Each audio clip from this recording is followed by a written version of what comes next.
got a really poorly designed system that has allowed insurance companies just to pocket a lot of the money. A day after the House of Representatives voted to extend Affordable Care Act subsidies, we asked Eastern Washington Congressman Michael Baumgartner why he voted against extending the tax cuts. Portland is not a training ground for militarized agents. Plus, Oregon's Attorney General says his office will launch its own formal investigation into the Border Patrol shooting of 2 people in Portland yesterday. We have a small chance of rain and snow come Sunday, but calmer conditions prevail.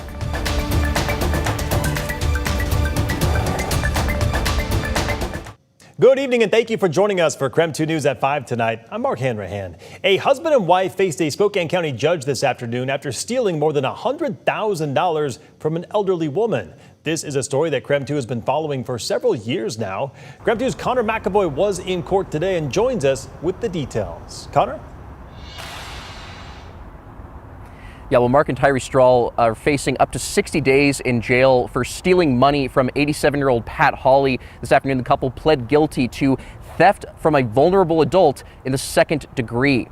Now, Pat's late husband hired the Strahls back in 2022 to help with finances through their company LifeStage, which is no longer in business. Court records show a forensic audit that revealed the couple had taken $145,000 from Pat's bank accounts and in some cases used those funds at local casinos.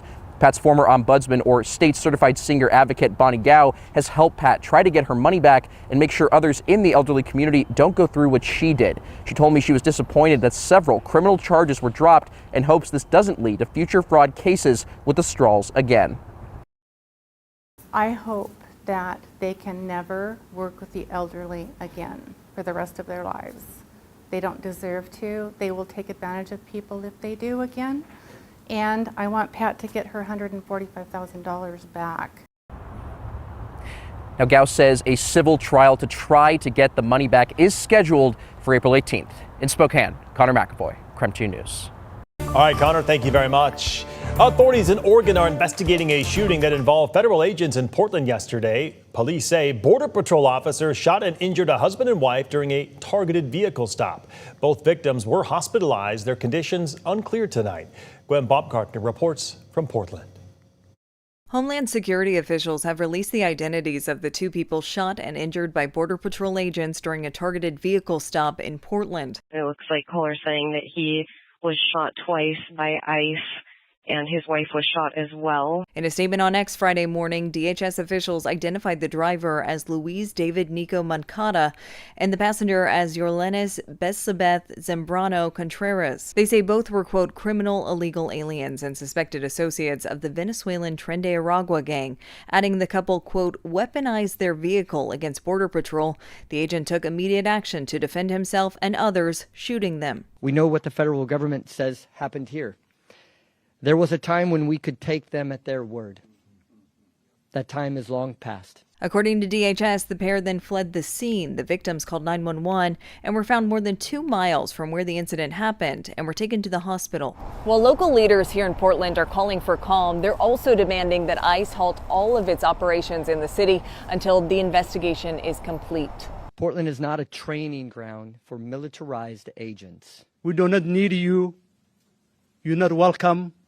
And you need to get the hell out of our community. The incident comes just 1 day after an ICE agent shot and killed a woman in Minneapolis, sparking protests across the country. It's just been chaos. People, the community is trying to get answers. I'm saddened that we are here once again in a difficult, challenging, complex situation. Demonstrators are planning to gather again outside the ICE facility in Portland in the wake of the shootings. Gwen Baumgartner, CBS News, Portland.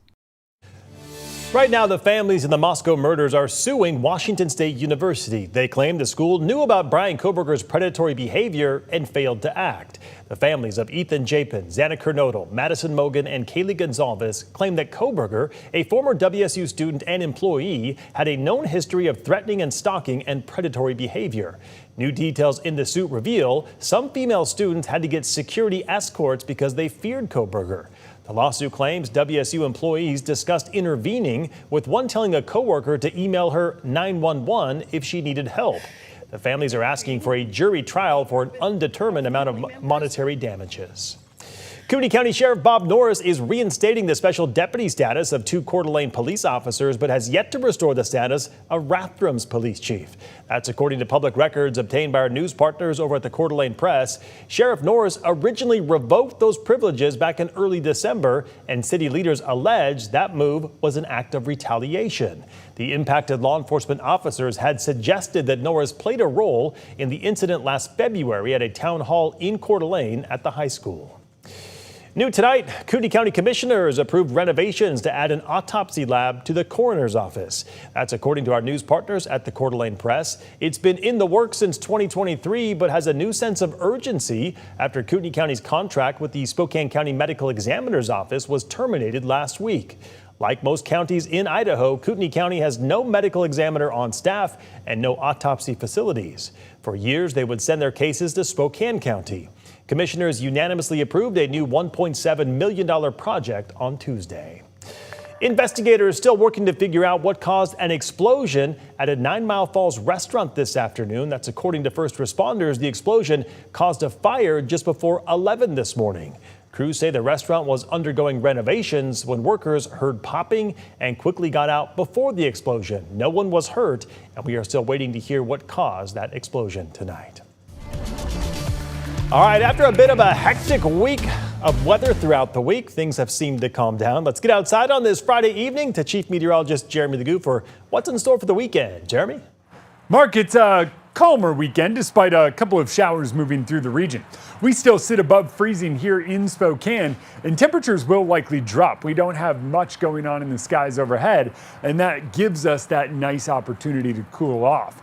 Overnight, I think we wind up with a little bit of patchy freezing fog, and then we look for our next round of moisture that doesn't even arrive until early Sunday. It hits before the sun comes up, and it comes down as snow in northern Washington and North Idaho, all the way up in the mountains. By Sunday evening, we'll see a couple of scattered showers develop down low, but those are very light and fast moving. Most of the activity is overnight, and that should keep us above freezing in low elevations. And by Monday morning, we're looking out to the west for our next chance of a few showers. Those don't look to move in until later in the day, giving us a small chance of rain. So we'll put 1 drop on Sunday night and 1 drop on Monday morning. But check out temperatures.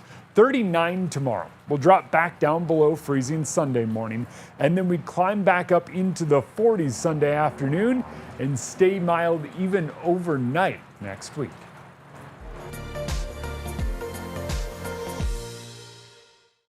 And I have zero interest in pumping a bunch of money into a broken Obamacare system that doesn't perform better and have more chance at fiscal sustainability. Republican Washington Congressman Michael Baumgartner voted against the extension on Affordable Care Act subsidies yesterday. New tonight at 6, find out why in his latest interview on The Tea with Amanda Rowley. All right, we still have plenty of news to get to on KREM 2 News at 5 tonight. We will share the identity of the person whose remains were found outside of Colfax last month. That identity and questions that investigators still have coming up after the break. And preparations now underway for this Sunday's Golden Globes Award show. We'll bring you an inside look behind the scenes coming up in 7 minutes.